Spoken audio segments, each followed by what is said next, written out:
Ja, o te whiwhia o wholo whopa whaataro whantu I lau mai moanga le rei vanga o lea whia whisa moa lea tiru pele le loto ma le nganga. E na ua tolu ma le a whaminu te wate nei le tu lai lima I le tau tua wha ua lau Blue TV e mai si o le porokalame o le TAUTAI A'E. Ma le manui e whaivo le tātou tino. TAUTAI A'E ma le malo, TAUTAI A'E ma le file mu, ma le anga le leo le tātou ma te siri le rangi. E ui ina le eise tupe le tanga. Ai o loo vai lava le fia I oe. Upo le tusi, ole oli o le li I o lo malosi lea. E voi la le manatu au tūre nei e fiafi, ma le langona mau sali. O loo ava tutusa I ta ua I whamurianga le tua. Ia, o le tō au na le nei asiata le fo ua se mai lunga o le tātou fola. Pe au mga ngalu o le ea. Tau alatu upenga te whailangi. Ia, awa fo I le tau ava mea ino le tātou porokalame le nei taimi o lea fiafi. Ma lo le soifua maua, ma lo le langi mama, ma le soifua lau le lei. O a mai oe le nei fiafi. O a mai lo ainga. O a mai a lau whanau. O a mai lava singa o fia ngai ma oe, o a mai fo ila ngā luenga. Ai mai zela, o a mai le whaata penanga o a sofifia. O a kousi le sira mai. E le amatari porokalame sa e mo lumo lo pulou. A o I fo I whaatau wai le aua tau te whaatau ni mea mai whalo saina. Ia o whea ki mea nga whakai ka iringi pūro e le I taitaia o le pe whako asifurumi nguke ai a matale. A le ua pe a kule e kakaunga emo mea. A o le nei ua matua whaale tō nunga ua pe. A o le nei whatua a matale tātou porokalame. Io lea. Ma lo le folau ma lo le pale le nei aso. Samoa le tiru tofi. Sa ma fai ngā le vea nunu atu whaatini o tau sala. Samoa ia, o rei AVV au talanga tā. Ia rei fuise vave. Na te ngā whatauli maina. Ia pe na te toe. Puru mafuaina Samoa o le au mamala. Ia ai le asisi suafa e sili o na laua lunga I suafa uma. E au ona au whaatalofa tuai. Ua na o le suafa o le na maliu mo o e ma. Suafa o Yesu ke riso. Ma lo le soifua, ma lo le pale, ma lo le ngā lulue lo tātou watiro. O lea ua whaasifo le laia madou e le I fori ngoto. Ai ua whaasifo. Taimi o whaafu walanga o madou ni usira nei. O lea lava ua matou fo o le taimi voi lele e ka e ale varu lai tau malamalama. Po le taimi o le tau mawhanawhana. A o lo o malulu lava fiafi. Ia matou iau te ronei. Feololo tau nei aso, malingi ati munga mai le aso saso nga fua o anafi. A ole nei aso, ma lava foi a ma vai le solo la. Ea o folinga I o le anga le o le tātou matai siri le langi. Ai o te fia whaatalo whantu I le au whai ngā ruenga te tofia le tua, I la tau le ngā ruenga le tua, o le talapa ia ma le ngā ruenga sa, ma lo le folau ma lo le tutua. Na ia wo fai au fa ngai ngai so se fata fai tau langa mo tau fai tua ia wala laka fo yo aso fia tele na batua le o fi pusa I ser fai a o ko nga kai mi wira ia ka ke fia ia ka ke fa kamasi si fa fia au nga mau nga ia vango vi yo basta ia I kau ke fa si se mo ka por ki kire ai an fa kari kingi o aba foi na o le vasoa mo moria tu me ano for Christmas ia o tau fa venga inga ia fa fonga mai va ia makayo re kalesia ia se o ku lo mok e te toi va ia le taimi le o ta ua do secret io o tama foi nai fa tata tu no fa ka pusa e kala ngoai la maka ki nga ka ku mo ai mana o se I kala li mai le nga o fala ingor ma mo io na fa a manta foi le alo lava le fala ma fa tai talo e mo e fa tata la fo ai o te fa tai fio yo le tala le so se fa fa kaulanga so se sa venga venga le tua o le lungo lo fa fitainga lenga o le ua tato tau nuu I le masina se furunua. I le manuia. Yese kako ke kakalo uma. Yes tato te anga popongi uma. Ai e iai I la tau ua ta ua au na le tua. O lo lato le fatu ai nga tausi every day. All day. Kakalo pepese anga popongi. Kakalo pepese anga popongi. Iyo. kakalo pepese ka polo anga popong iyo wa langa ye makamanga tatalo pepese anga pongi kakalo pepese ka polo anga pongi kakalo pepese ke ngisi ya e tau foi ona ki preso fo ona ifa venga iyo fa talo fatu ifo yo talo lei au tato e fa talo fatu ya ti oile te mafuta mai lungo re proklame ole to tele o to e tau le mawhai ono uto lau ina antu o tau suafa le upumoni au e te le fia mai ai o lea si la fia le lei e lea tua o te vava ia tu o le la po o le screen leo ke whaasanga o lea rui fo mai lunga o tau suafa i la tau lunga o le YouTube channel i la tau lunga o le TAUTAI A'E page o i la tau lunga o le Blue TV page o lea o te iloa mantu lava whaafetai te lea tu whaafetai atu ma le ta ele o lo lotu moli fa maro mana ngang fa tele ele firi ole unanga ale Blue TV mana nei proklame TAUTAI A'E e fai mau pa anga na ole lua ai tu la ya fia aso taitasi e yai la malo fa alolungia leo te talia to ai to nu mai ole malo fa alolungia ole matu o fai vo tu la fono le ale wingo la utala e le yalo ka ngoi va fa ve la ku oi ia lava la ui pukoko ia lava la kofi e vi for ke minge ka penga o apa e tapa ia ila to wa ta ua o fo mai o tu la fono da loa o le la ua maua le avanoa male sunga le li loia se isu suma e fai se makala ma so officially ai e process o ngei mea, pe anga whaapea, ioe, pe anga whaapea o ngi usila, lea tātou te iei. Au te lewa vita ua tia, kango lai make mai, ioe, la whaika ko make, mate mai, po o aila la uloia, ioe, po aila la uloia, lea uma, saulungo le tātou proklame. Ia, ai, koe whafo ila ia le tātou whamaroma, le tātou whaatalofa. Whaatalofa, mantuaya ila tau o lea, e mai mua whaafonga mai. O ke ia de ku me se ko ruanga le na kai hau han ia wara ke ni han pa ku ia o le ale me wa fa mai lo pu lo le or Christmas e fai ai lo programa fa ka de sei pu ki ai sa ko pe mai lo pu lo le e kui mai lunga e fai mai mata u tangata wa tau no e fai fa tau ngor Christmas. Ia, whatalo whatu lau whai whatau ar Christmas. Mahaku roanga ngai, mahalia mahaku roanga ngai, mahaku maha whai whakau soro. Ia wa ukupe, e le haungia ukupe i mōru. O tupe e te mau ea jau. E le hau le malorosi tonu o mōru. A whaida o whakure, o pe mōri e mo e morongo ingo i i shopping center. Ia kako e. Mahatu no maa.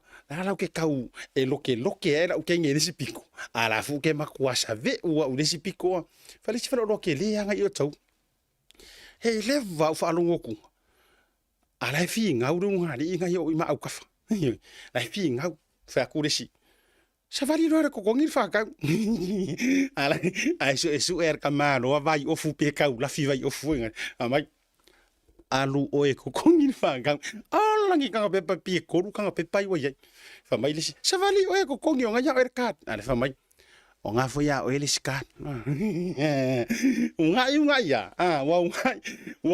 wa ya o mai nga malolo marko inga mo halus ka maro fa no fingi o fa fingi o le makua yasu or kala ngo ano fa mar fa fingi amai han o oe le udu le ainga la ala ku o sainga fa ka oro kira long hasi kamalo ayor kau kiro wa kau le ilore le ya ulanga kau kavalo urwa anga I ila lo uru kongu o ya ele yengi me ye faya mai kau wa kava we lo puro mo kanga amai mar kamaro la wat ai kang we trans kau maker kamaro le o transfer o transfer ai mai le la wat wa kang trans ya kang translate as ku o ser ka manu kang translate ese kup amai fa fingi amai se aso ko ingat pi ka aso lang lai fa e mo mer ka malo la ki kau fa se pa fa penga ai kang wale Transapse. Mai transa se ko pelunga le la wadu. Ya, fa mai ngawa la alo marka malo. O fa kui au ke au kilo fu esu au klau king. Ki wa pepo lai ku. Mono ki kronga ku. La ka mun muri ki au. Aku vai la fo wa. La alo marka malo adu. La o mai le fa akau, la o mai le fa akau. Alla se kanga pepa fa akau marka malo. Swipe lo markat. Anga oso kon me wai pe wave le me. Anga oso kon mangkola i le funga le a. Ka ma funga le mumu ma mai green e ko lu funga le dungo le a. Ai oso ko fa no o ki fa no mai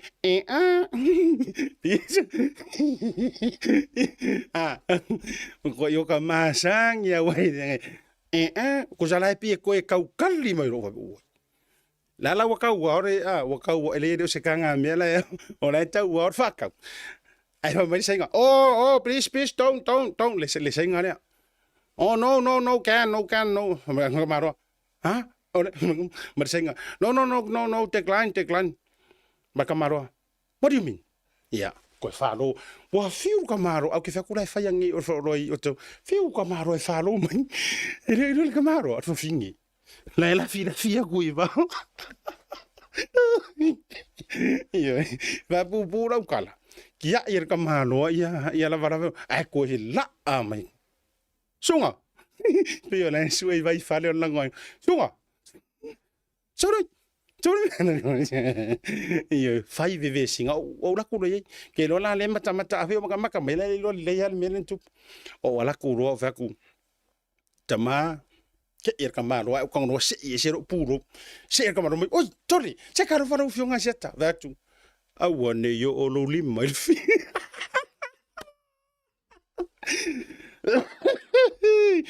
au ne o kango fa yer kala kus au abramo au ne yo lo lim mai o le fautuanga le wa vatu mo tatou au fa fatau mo au ke ro ka ai misa au te ro tau emis so le se fia kura fau kuanga sa o ale vai tatu ai nga Samoa so le e ke o peko sa lolo e ke o peko ia pia wa o si ngari e fai e a kau nga upo ma ke nga wa ore ari i kau ke ngo fonga fai ke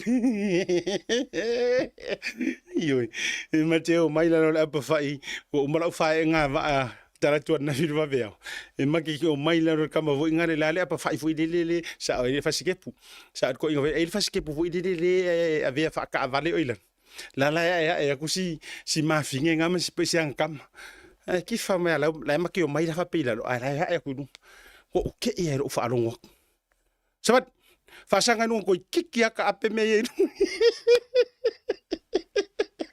ore ko akele ya e uyo o tu ai ngā taimi nei o le matua pupuna le pressure. Mā fuaisia o whaataunga. O e fuerikinga. A e si la fia ua ware se kupe karua i le housing o le pinko ma mea whapenga. So le, au te whaamasia sia mākou e kukuli mākou iluma.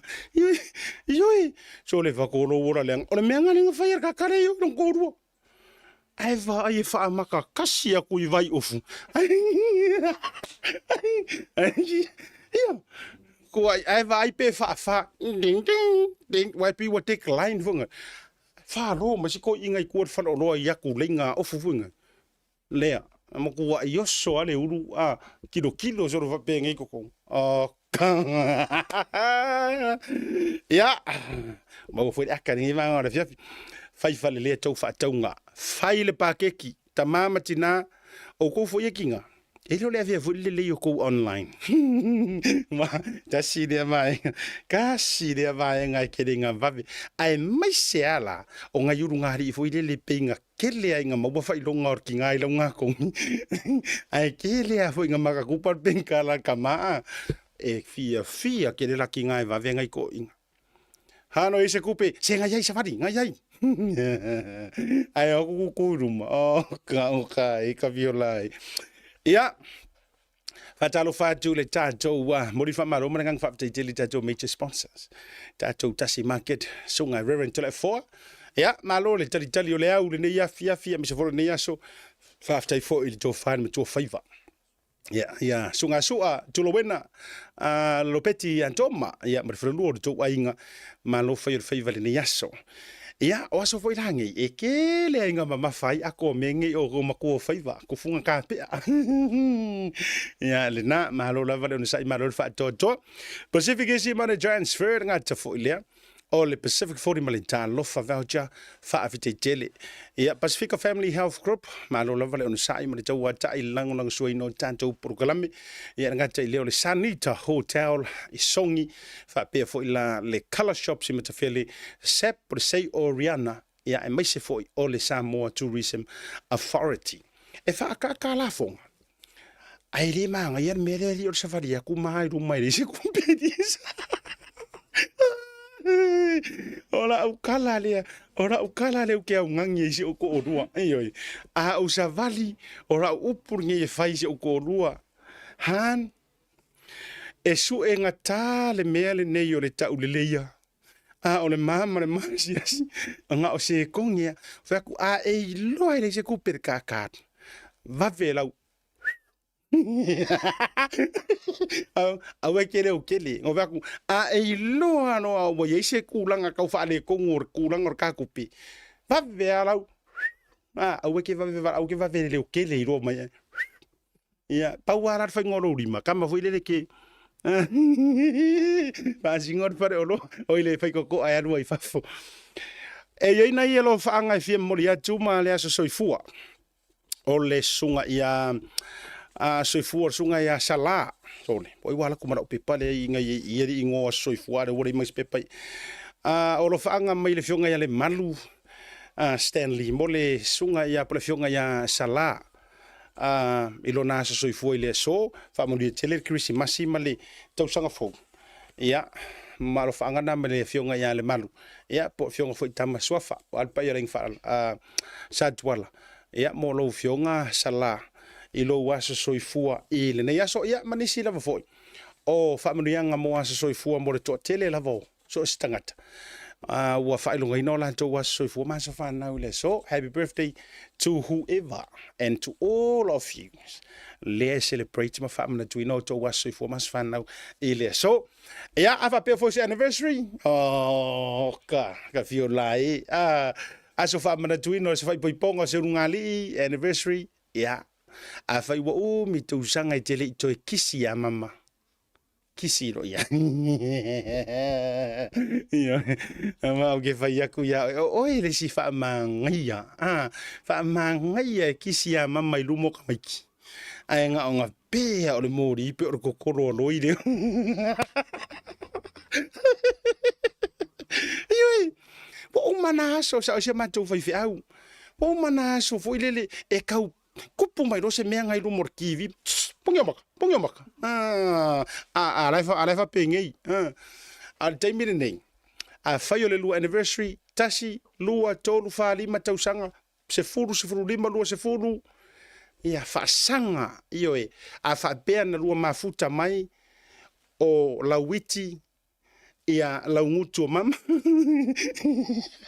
ia wala fa pengari a fa penga do mafuka mai kama ve silimi ya nga lips ai ona walu le tausinga maloma au miro sia wa triple foi dele ia waka kau foi nga ai aweke ko alo ya umea nga e fai songi lele ia mama io e songi ia io e kisi fai han ua lua se furu tausanga o le tamaftanga. Lua se furu foi nei o tausanga o to ele mo polonga. Ia tio. O hawhea e au te manu malo.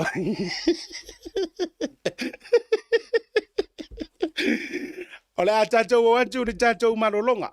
Ai le i otu le malolonga. Se ia ua vatua le vaenga mua le valele amatanga.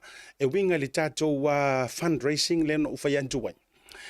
Mo le sunga i le li malu le malo ia li o whaatau malama awava tu sai fo o le tutongina o lana KCs now o le vaenga lea o le vaenga lava na fotu ai mai pe na wha maite mai nai ainga tau ainga ia o le sunga le leo ia li o nei ni usila me se fu ona yo nalo ia mana inisi lava o tangata o lato nu isa pali na faataru sanga mai ona o se nau tainga ina ia maua se le ne totongi ai le KC ia tau fu ia te tala lo fai to ai tulang of sosoninga fa penei o lela wa mai a ona ia le tato le accountant nei o le accountant nei o lo ilalo lava o le swafa o le afa fine po le alo tamaitai o le sunga ia liu I nei ni usila o le tato wa accountant na nampa le na sisi latu po o manino ilu mo le tato wa screen o le swafa le na o le alo tamaitai o le sunga le lilo yolo nei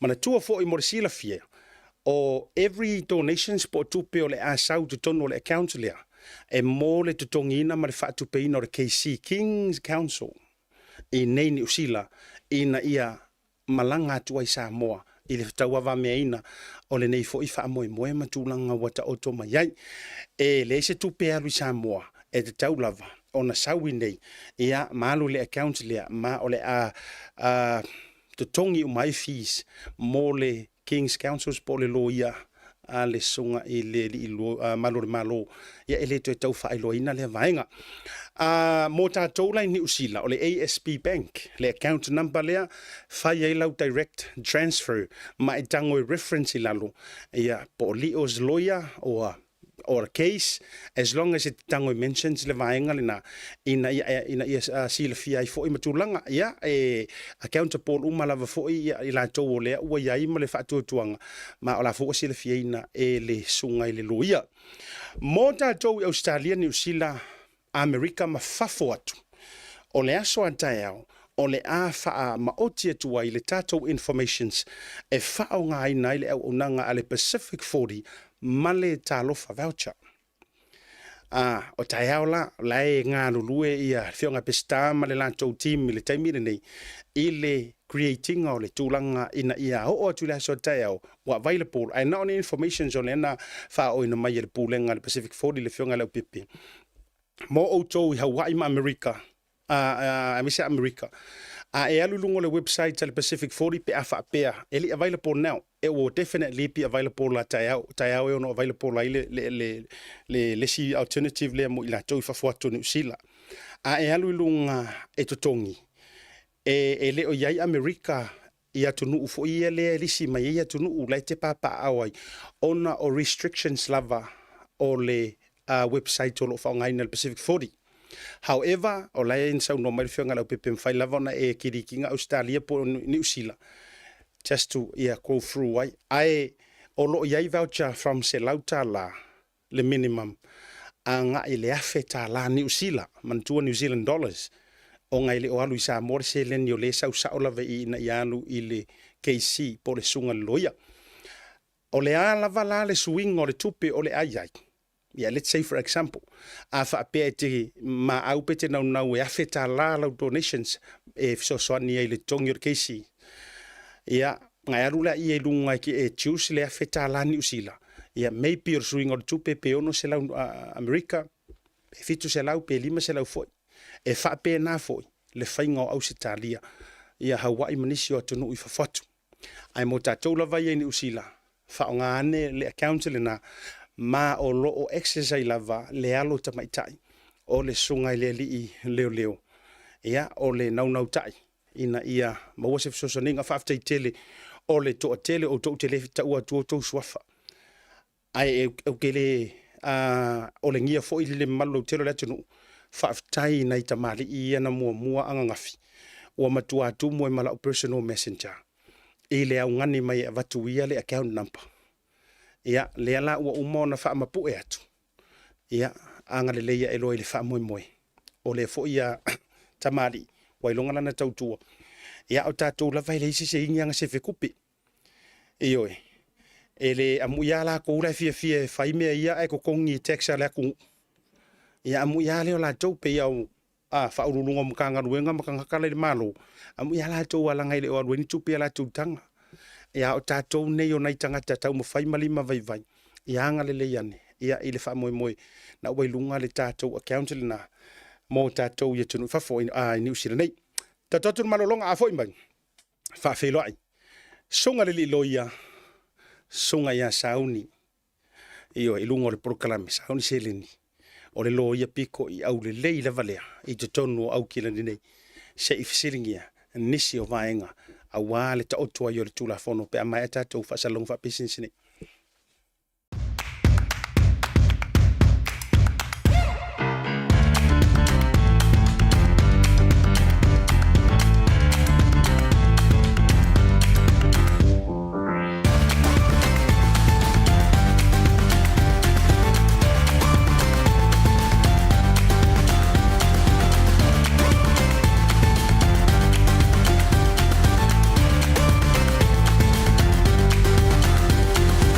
Tasi Market.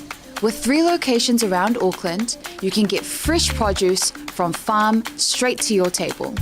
Grab a bite at Tasi Pacifica Cafe or get a new look at Tasi Barbers and Salon.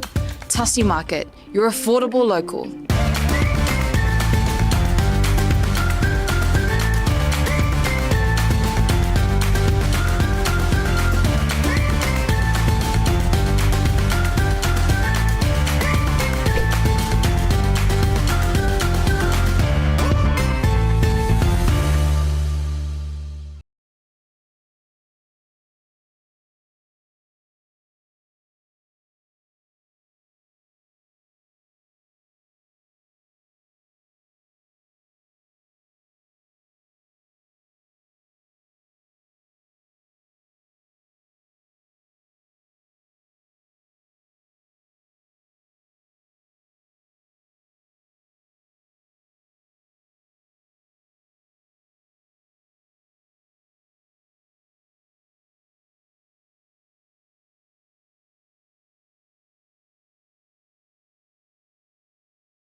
Only the future knows, but we'll be there. Journey together with Digicel.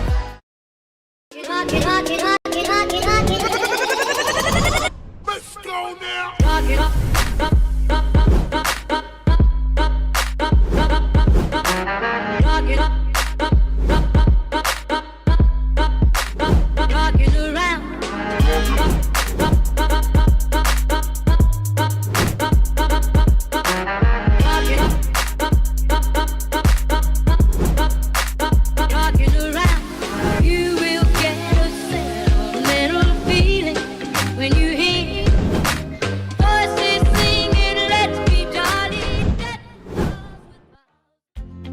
O fia whaatauso whale mo le ulu wa I taimi.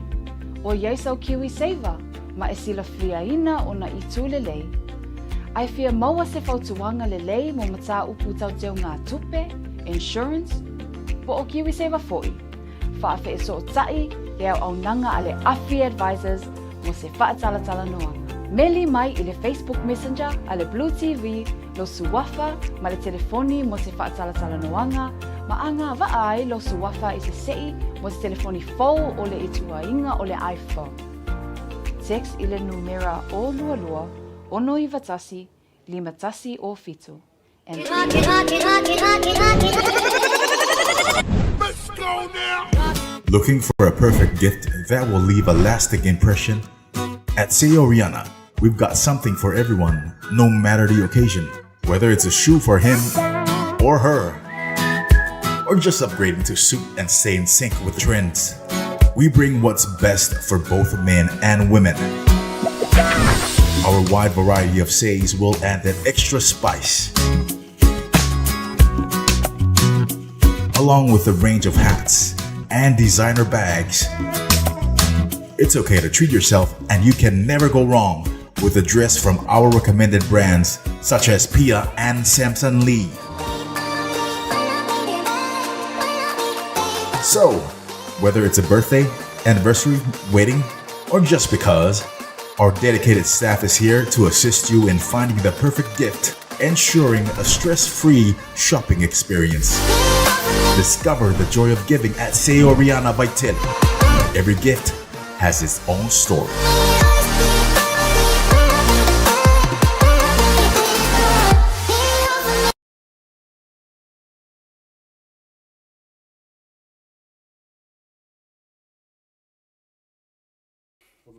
le ua te ale titi lava le afa o le lima i le tautua fa awau a le tantou Blue TV me se poka le mo le TAUTAI A'E i le nei vaenga o le afiafi o te fie failo atu o le ua mafatasi ia ma le sunga i le liloia ia le sunga ia sauniuni po sauni wa sila fia i seleni o se loia tausi tu la fono ia matou i au kilani mani usila nei ia po te tonu lava fo i o te ronei ia ua manatu sei amia ia mafia mai i lunga le tātou porokalami ia awana inisi o mata upu o manatu sei fesiringia lango le telo taimo te tala noa i fale tu la fono fa mai isi kanga ka ve feika ia kia ufa mai ele ia ngeu qualification fa loa maturanga uma ia le ala mana ia se ola tu sila fia fo ia olo ia foi ni si olo ia mafai ona fa fesiringia i mata upu ai ta tele yo le ano fale fa talo fa mo folo fatu ia ila usunga ile li loia te tono ni usila nei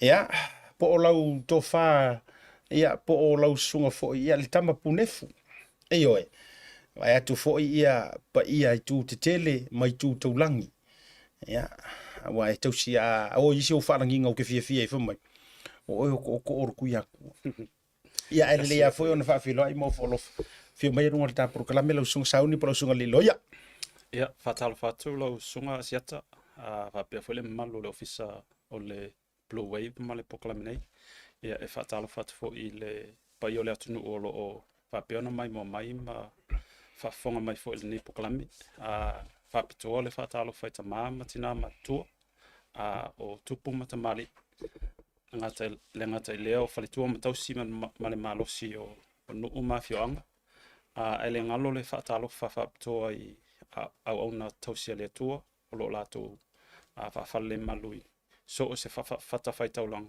ona o le tausuina o le ipupai o le ola e maloso i fua malo tawata i lau sunga le whaipokalame ia viera ka leo le tua whapitoi fu mawalo avanoa e te suma ipe te fiu mai ia se ipai se ka krangonga e winga le niso vaenga o le tula fono ai tatele i ola i vaenga o te fia fisiringa ele le motor pa usi la fia o fese fio anga i Samoa ia po fio fo india fio anga ai pe fai se ainga ia ma tulanga fo o lau tautua male o nanga i te tonu o te roni ia awa fo ile sila fia fa fonga se tatu tu no ta atala no ile fa mo ia faftai asiata o usa u fanau le pitonu ule o si papa sa le panga o le mato ainga o sang potele ia o lo foi e tele a tangata i lo le la o matua ia e le pito i tanonga manono e le o lo grandfather o i fangali ia e foi lo pito i o i sapa papa sa tau ona o inale nu o le tina o lo tama ia o le ainga o lo tama o le ale mai sa fata ia o vaenga o lo tino e uiana ele i mafuta isi vaenga o le ainga ia au le upu ale atunu ele ia le lota i lo fasino manga o fela o fio anga nei na pe tele ai lo soifuanga tupu ai lo sunga le lo ia mai no mai na ta wa o afu ni a onga sa e tautua i Samoa pe o nei la venu sila sa fo ai le soifuanga fa mormul ia o se mato pito no ule o si papa ia o inasa o toli popo ivas fulu iva pasene o lo olanga sa ola i sale panga msi papa i le pa ia na ua onga le primary school al mato nu wale oto ia nei le no fuanga sa ia ono le tsunami le sa i le luafi maliva ia ona o onga le tu malo ale pa malo tu fanga mo foi lava no onga ile onga le fifi ala tu foi la ile kolisio Samoa ia ona malanga mai le New Zealand tasiva iva sa